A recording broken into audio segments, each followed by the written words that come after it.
Nous, en tant que femmes, et sans être des féministes enragées, encore que être féministe, c'est pas du tout négatif pour moi, au contraire. Complètement.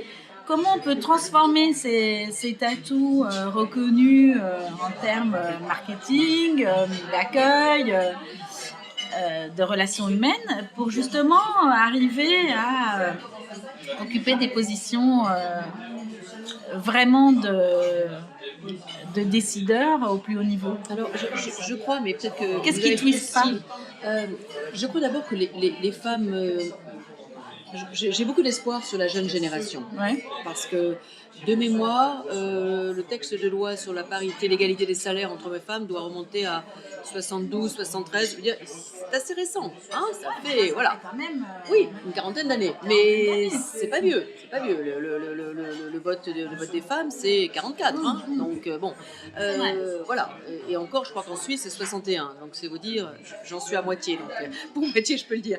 Mais je crois que j'ai beaucoup d'espoir en la jeune génération. Je pense que cette jeune génération, elle est... Je vois ma belle-fille, ma fille avec leur chéri, donc mon fils et mon gendre, qui acceptent que voilà, il y a une parité égale des tâches. Chose qui, à 30-40 ans, on n'imaginait même pas. Enfin, moi, je suis de la Méditerranée, donc on n'imaginait pas, encore moins, avec un mari bien méridional. De souche marseillaise, hein. Donc on est vraiment... Dit la niçoise. Voilà, dit la niçoise. Mais donc on a cette jeune génération qui accepte aussi que les hommes repassent les chemises, que les hommes gagnent peut-être moins que leurs femmes. Alors ça, c'est quand même un fondamental qui est en train de tomber, hein. Que ce soit pour un homme ou pour un jeune homme, une jeune femme, on accepte que la femme gagne plus et que certains hommes aillent chercher les enfants à l'école, etc. Qui prennent leur congé paternité, etc. Ça, c'est beau. Ouais. Pour ma génération, donc ces femmes-là, Muriel, ces femmes-là ne vont pas se flageller comme on a pu le faire peut-être nous. Hein, parce que nous, on devait gérer, je parle de ma génération, Francine et Louis sont plus jeunes que moi, mais ma génération, il fallait qu'on organise la sortie des classes, l'organisation de la maison. Quand j'ai accepté le poste basé à Paris, d'abord un poste, il y a une trentaine d'années à responsabilité, on a complètement réorganisé la façon d'aménager la maison. On avait une nounou à demeure. Mon mari m'ayant dit, moi j'en ferai pas plus à la maison, donc je suis ravie que tu acceptes ce poste, je le cautionne complètement, mais j'en ferai pas plus, donc on a une nounou. Ça nous a coûté un bras, comme on dit, mais c'est vrai que grâce à cela j'ai pu évoluer. Et je pense que maintenant, les générations récentes ne se posent pas la question. Et ça, c'est extraordinaire. C'est d'égal à égal. Et ça, c'est extraordinaire. Elles ne vont pas se flageller. Ouais. Beaucoup de femmes n'ont pas accepté de poste à responsabilité. D'abord parce que leurs conjoints, leurs familles, leurs amis, ils n'ont peut-être pas encouragé. Peut-être pas. Mais quand elles ont eu l'opportunité, elles se sont peut-être dit, mince, comment je vais faire pour les enfants? Les enfants, on les a pas seuls. Hein. On est deux pour faire un enfant. Donc, je crois qu'aujourd'hui, les jeunes ont une chance extraordinaire, et je vois mes collègues jeunes femmes, une chance extraordinaire de dire, ok, moi j'accepte la promotion. Tant pis pour le salaire si je gagne, tant mieux si je gagne plus que mon mari. L'organisation de la maison, on l'a fait à deux, ça suivra, mais moi je veux foncer. Et je veux pouvoir me déplacer 3-4 jours, 5 jours par semaine. Oui. Et mon mari devra peut-être repasser les chemises. Ah, alors ça, c'est vrai que c'est un sujet. Au pressing. Oui, il ira au pressing, il y a 2 € et quelques. Voilà, donc il y a une organisation, il y a un tabou qui est tombé depuis 5-6 ans. C'est récent, hein. D'accord. Mais qui est tombé il y a 5-6 ans. Et je vois mes jeunes collègues qui évoluent. J'en ai énormément de femmes qui évoluent aux opérations comme dans d'autres domaines. Elles sont très bien organisées. Je sais pas si... Qui acceptent aussi de changer aussi la façon de travailler. Regarde chez nous. On a été obligés, entre guillemets, on s'est mis à la page aussi, d'adapter aussi les horaires pour nos collaboratrices. Hein, parce que, voilà. Et puis là, ça s'est vraiment répondu de manière extrêmement rapide. Aujourd'hui, on vit en province, on a 1 heure de train, 2 heures de train, c'est comme si on était en banlieue parisienne. Donc globalement, il y a 2-3 jours de déplacement par semaine, tu es bien placé pour savoir, ma chère Christine. Et puis on retourne à la maison. Donc le partage est naturel, j'ai envie de dire. Il est spontané et naturel, voilà. Alors c'est de l'organisation, hein, c'est des plannings à l'avance, mais je dirais why not. Après tout, chacun a sa place, chacun a son rôle. Hein. Entre le papa, la maman... Et vous, qu'est-ce que vous pensez de cette idée pour justement que les salaires hommes-femmes soient égaux, de la transparence totale de la hiérarchie des salaires au sein des entreprises? Est-ce que c'est une bonne idée ou pas? Je te fais le lien avec ce que tu disais tout à l'heure par rapport aux gens qui sont malades. Je trouve ça révoltant. À poste égal, salaire égal, j'ai envie de dire. C'est une fonction, un niveau, une compétence. On ne parle que de ça aujourd'hui. Ben non, c'est pas encore entré dans les mœurs. Aujourd'hui, dans beaucoup d'entreprises, on parle de la France en l'occurrence, il y a quand même une inégalité salariale qui est encore un gros delta par rapport aux hommes. Et je ne vois pas pourquoi. Compétence, salaire, poste égal, le salaire doit être absolument dans la norme et l'égalité. Mais c'est encore un travail, c'est un travail encore à faire. La route est longue. C'est le combat c'est vraiment le combat des décennies à venir. Encore une fois, je suis plutôt optimiste, positive en disant que nos jeunes, je pense que ma petite fille qui a 7 ans maintenant, quand je la vois faire, qui obtient ce qu'elle veut comme elle veut, je pense que la jeune génération, hein, ou les autres générations, n'accepteront pas d'être moins payés que les garçons, c'est évident. C'est évident. Oui, ce qui semble Ça va normal. déjà être le cas. Oui. Alors, vous trois, vous évoluez dans des groupes internationaux. Enfin, en ce qui concerne Tourcom, vous avez des agences en Belgique, aux Pays-Bas. Bon, Avis, on n'en parle pas. Thomas Cook, Jet-Tour, tu évolues dans un groupe européen. Il y a des spécificités françaises par rapport au côté féminin où on retrouve finalement les mêmes problématiques un petit peu partout en Europe. Alors, dans un groupe américain comme Avis Budget, je n'envie pas mes collègues américains masculins en ce moment. En ce moment. Autant je peux admettre que ce qui s'est passé depuis l'affaire Weinstein et autres soit une excellente chose, que la parole se libère, que les femmes osent enfin dire ce qui s'est passé. Elles auraient dû le faire avant, mais elles n'ont pas pu forcément le faire. Autant maintenant, quand j'entends certains de mes collègues américains ou européens me dire « je n'ose pas prendre le même ascenseur avec une femme parce que je ne veux pas non plus qu'on s'imagine quoi que ce soit », je me dis, là, on tombe d'un extrême à l'autre. Alors, je pense qu'on a tout le même combat, il ne faut pas non plus tomber dans un extrême et peut-être aider nos jeunes collègues et nos jeunes recrues, nos jeunes futures jeunes femmes. Je parlais de Manon, ma petite fille, elle lui expliquait qu'il y a des choses qu'on doit accepter, d'autres évidemment, c'est une question d'éducation. Le respect, d'ailleurs, on apprend à nos jeunes garçons aussi. Hein. Voilà, il y a des choses qu'on ne doit pas accepter de faire. Ton corps t'appartient, c'est toi qui décides. Et s'il y a des choses que tu trouves déplacées, ne serait-ce qu'un mouvement de main, il y a des gens qui sont tactiles. Je sais que dans le milieu en France, dans le milieu du tourisme, on aime beaucoup le côté tactile des choses, mais il ne faut pas non plus être paniqué parce qu'on va nous prendre dans le bras. C'est vrai que c'est un milieu qui est très affectif, le milieu du tourisme. Hein. Moi qui venais du corporate, puisque j'avais été pendant 20 ans directrice des ventes dans le sud de la France, et je ne gérais pas les agences de voyage, enfin le milieu du tourisme, j'ai été quand même très étonnée de ce milieu affectif. Alors, moi en tant que femme, il y a 8 ans maintenant à ce poste, quand je suis arrivée à ce poste et que j'ai dû dire non à certains de mes clients, on m'a regardé d'un air, comment déjà tu es une femme, tu me dis pas non, et en plus Avis me dira pas non. Bah si, on va te dire non, et en plus je suis une femme et j'assume. Bon, en 8 ans, alors on a évolué d'une façon drastique. Maintenant tu peux dire non. Tu peux expliquer pourquoi, bien évidemment, ce que je faisais déjà, mais c'est pas une offense. Le milieu du tourisme est très affectif.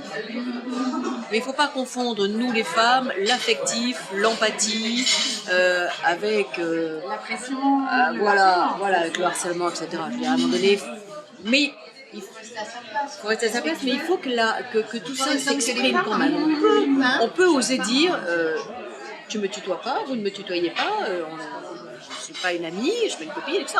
Or, dans ce milieu, on tutoie beaucoup, on fait beaucoup la bise, on est très chaleureux, voire chaud. Beaucoup d'accolades. Beaucoup d'accolades. Ce qui est très bien en soi. C'est pas un postulat de base quand même.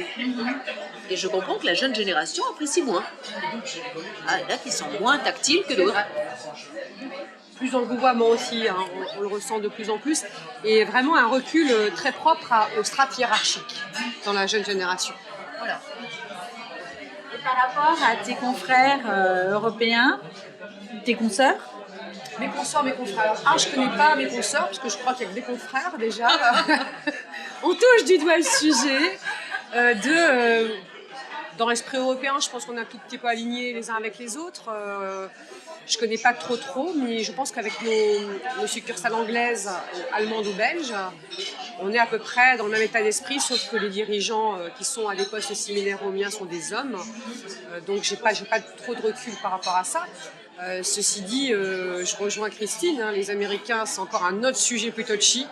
Beaucoup de puritanisme, mais derrière ça se cachent aussi des situations. Il faut faire un peu le tri. Mais dans tout, il faut faire le tri, c'est qu'on ne peut pas non plus passer sur les extrémités. Ce que je crois, c'est qu'on essaye en tout cas, au sein d'un groupe, d'être alignés sur les mêmes pôles positions. Mais ce n'est pas toujours évident aussi, parce qu'il y a des cultures dans les pays. On est proche des Belges, parce que je trouve qu'on a une culture qui se ressemble un peu. Les Anglais, les Allemands, c'est encore différent. Mais malheureusement, la femme... en Allemagne, malgré Angela Merkel, malgré tout ça, c'est pas évident. Elles ont peu de crèches. Je suis d'accord. C'est pour ça que Le management, il est quand même très masculin. Ça n'a rien à voir. Hein. Je travaille avec les Allemands et chez RTK, je travaille avec une femme, Cécile Mariani, qui est, attention, pas un geste déplacé, très très professionnel. Je travaille avec des Allemands, c'est très très carré. Je n'ai jamais vu, c'est pas du tout comme en France, quoi, où c'est un peu un peu plus, voilà. Et les Belges, pareil, je n'ai pas beaucoup d'hommes, effectivement. Mais je travaille avec des hommes en direction, mais les femmes, ça se passe bien, mais je sais pas de... Oui, l'Allemagne pour moi, je sais pas de... femmes. Ouais.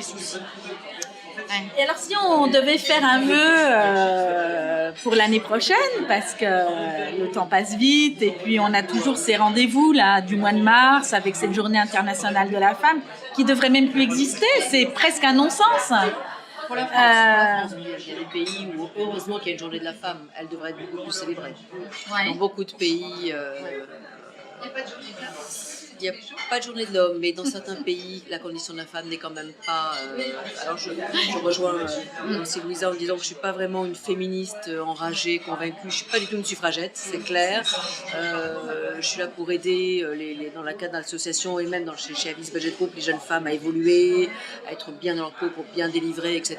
Mais il y a quand même des pays encore dans le monde où la condition de la femme n'est quand même pas optimale. Elle est même réduite à Et il néant n'y a parfois. pas que le bassin méditerranéen. Exactement, on est d'accord. Et qu'est-ce que nous, en tant que femmes du tourisme, en tant que femmes occidentales, on peut justement apporter, aider en termes de solidarité par rapport à toutes ces femmes qui sont niées? Est-ce qu'on a un rôle spécifique en tant que femme occidentale et du tourisme? Muriel, on a tous un rôle à jouer, quelles que soient les causes. Le problème, c'est qu'il faut juste trouver les bonnes chaînes, parce que c'est pas Christine, Louisa, Francine ou Muriel qui vont changer le monde. Si ça se faisait, on serait tous dans le monde de Walt Disney Pixar, avec la fée Clochette, on mettrait un petit coup de baguette magique. C'est une mobilisation et on doit sensibiliser chacune et chacun d'entre nous. Parce que c'est un travail collectif, il n'est pas non plus uniquement réservé qu'aux femmes, j'ai envie de dire. La cause sera longue et lourde à défendre, mais dans plein de combats aujourd'hui, c'est comme ça. Alors, ce qu'on peut espérer, c'est que ça évolue dans le bon sens pour les femmes dans certains pays où elles sont même réduites quasiment à l'état de néant. Je n'hésiterai pas, parce que j'ai pas envie. mais ça doit être un travail d'une chaîne qui doit se mobiliser pour, déjà, je dirais, la dignité humaine, si je peux dire. Je pense que tout passe par l'éducation, enfin, beaucoup passe par l'éducation, et ce sera peut-être le thème d'ailleurs du trophée que j'aurai la chance d'organiser l'an prochain encore pour les femmes du tourisme, pour l'association. Je pense qu'on fera une idée de trophée que je proposerai au conseil d'administration. C'est vrai que certaines femmes aident l'éducation en France ou ailleurs, hein, sont admirables dans des pays comme l'Asie, ou des continents comme l'Asie ou l'Afrique, et on n'en parle peut-être pas assez en France. Tout passe par l'éducation. Faire comprendre à une petite fille qu'elle a autant de chance qu'un petit garçon. Accepter en même temps que le petit garçon joue à la poupée. Je vois moi quand j'ai 2 petits-fils, quand ils jouent à la poupée ou quand ils vont avec moi en ville et que le petit Robin de 3 ans est tout content d'amener sa petite poussette avec son petit nounours en disant c'est un futur papa extraordinaire. C'est pas c'est pas un côté féminin. Robin, pas du tout. Hein. Mais donc voilà, c'est tout est une question d'éducation. Aidons, faisons beaucoup dans l'éducation. Il y a d'ailleurs une femme admirable dans notre association que vous connaissez toutes, Alix Philippon, qui aide à la scolarité en Centrafrique et qu'on va aider d'ailleurs encore plus. Donc je vois le travail que fait Alix pour ces écoles en Centrafrique, permettre aux garçons comme aux filles, aux petites filles, d'étudier. Tout passe par l'éducation.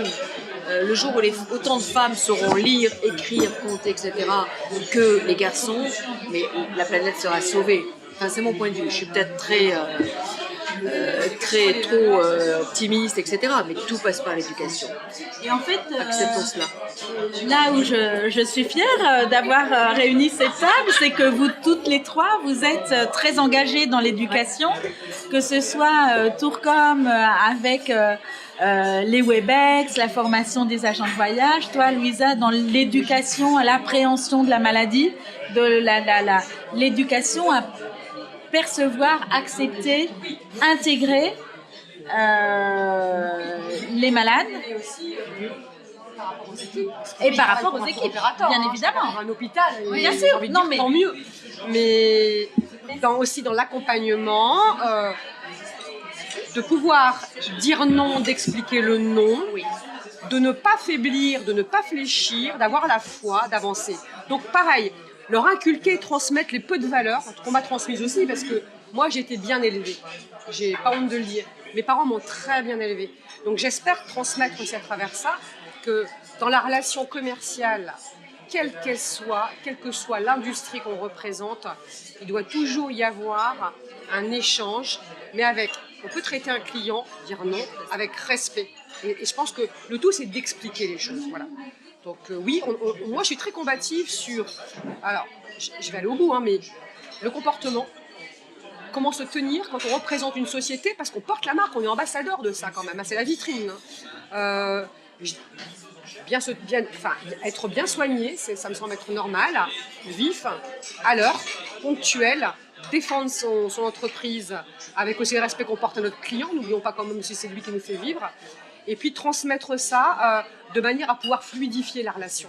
Parce que être catégorique dans tout, ça marche pas. Être trop gentil, ça marche pas. Voilà. Donc oui, on est en tout cas très engagé sur ce qu'on peut apporter et faire monter en compétences et prendre un peu de hauteur et d'épaisseur à nos collaborateurs. Ce qui n'est pas spécifique aux femmes, c'est les collaborateurs, quels qu'ils soient. Et c'est ça que je trouve admirable là autour de la table, c'est qu'en fait le sujet féminin est important, mais au-delà du sujet féminin, on est dans l'humain et dans la montée en puissance, le respect des genres, peu importe ce qu'ils soient. Moi, j'ai été très rassurée lors d'un voyage qu'on a pu faire avec quelques partenaires. J'ai eu la chance de partir en Iran l'an dernier, au mois d'avril-mai. Et c'est vrai que j'ai été ravie de voir que plus on s'éloignait de Téhéran, plus les tchadors dont on s'était toutes vêtues en sortant évidemment de l'avion, d'Airbus, dès qu'on est sorti, et qu'on a enlevé dès qu'on est revenu, même en repartant, dès qu'on est rentré dans l'avion. Alors, dès qu'on s'éloignait de Téhéran, plus on s'éloignait, plus le tchador tombait sur les cheveux, plus les jeans sous la tunique étaient moulants, voyants, avec des petites jeunes femmes magnifiques. Des hommes superbes aussi, mais voilà. Et je me suis dit là, enfin, alors c'était évidemment Ispahan, Shiraz, des grandes villes touristiques. C'est peut-être là que le tourisme, qui a beaucoup d'inconvénients, malheureusement de points négatifs, mais peut apporter beaucoup de choses aussi. C'est permettre aussi aux populations locales de voir aussi qu'autre chose existe, que effectivement les femmes sont peut-être voilées, mais elles sont peut-être aussi peuvent porter des bijoux, elles peuvent partir seules, avoir un visa, un passeport. Il y en a qui ont encore des pays où ça ne se fait pas, il y en a beaucoup où ça ne se fait pas sans l'aval du papa, du fils, de l'oncle, etc. Ça me stupéfait.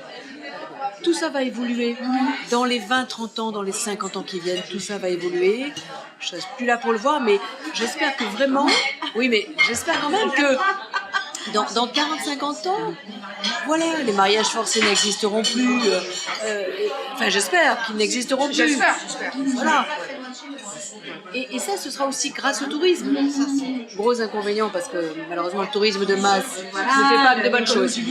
Voilà, l'écologie, etc. Bon, l'empreinte, etc. Puis c'est pas quand on va passer une semaine dans un pays qu'on va beaucoup aider le pays. Tourisme sexuel, Mais bon, c'est des choses horribles. Mais pas- en même temps, ça peut être une ouverture pour ces jeunes générations qui vont se dire tiens, Facebook, je suis pas une fan de Facebook, mais tiens, on y découvre aussi des choses. Tiens.